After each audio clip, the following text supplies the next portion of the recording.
Good morning, everyone. It is Thursday, October 27th, 2016, and this is your fun fact of the day. The exploration team of William Clark and Meriwether Lewis is one of the most famous duos in early America. The team was known as the Corps of Discovery. Their expedition started May 18th, 1804, and ended in the late summer of 1806. So, 2 years, not quite a half. This was the first successful trip made from St. Louis, Missouri, all the way to the Pacific Ocean and back by any of the American settlers.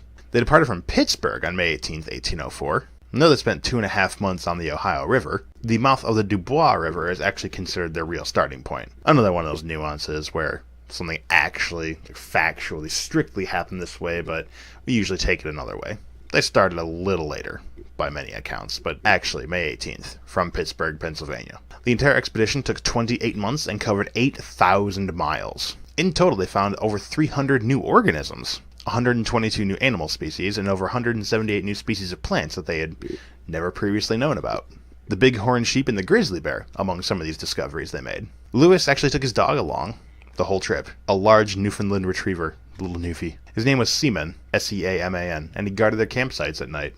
Good dog. And added to the retrieving game, so he helped hunting so they could survive as well. And an additional fact, while they were on this expedition, they captured a prairie dog and sent it back to President Jefferson at the White House in D.C. This is also the journey where they brought along Sacagawea, or they found her and then brought her along, and she helped translate and make peace with people that they encountered. Not to discredit her at all, but I feel like she gets more of the focus than just the actual, the trip itself. So I'm just looking at the trip, 8,000 miles across 28 months. That's moving. That's moving pretty fast as far as exploration is concerned. So I heard this one time where they followed a lot of the rivers, especially when they ended up more towards the coast, and they ended up in Oregon, I think is where they first saw the Pacific Ocean. So they were sailing along on the river, and one of them would look ahead and say, you see that tree over there? It's about a third of a mile, and mapped it accordingly. They would get around the bend and be like, okay, that next bend over there is a half a mile. And piling up all these add-ons, later, modern map makers found that they were less than 3 miles off total distance. Pretty impressive, actually.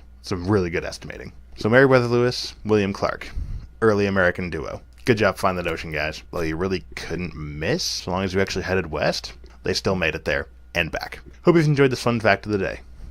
See you tomorrow.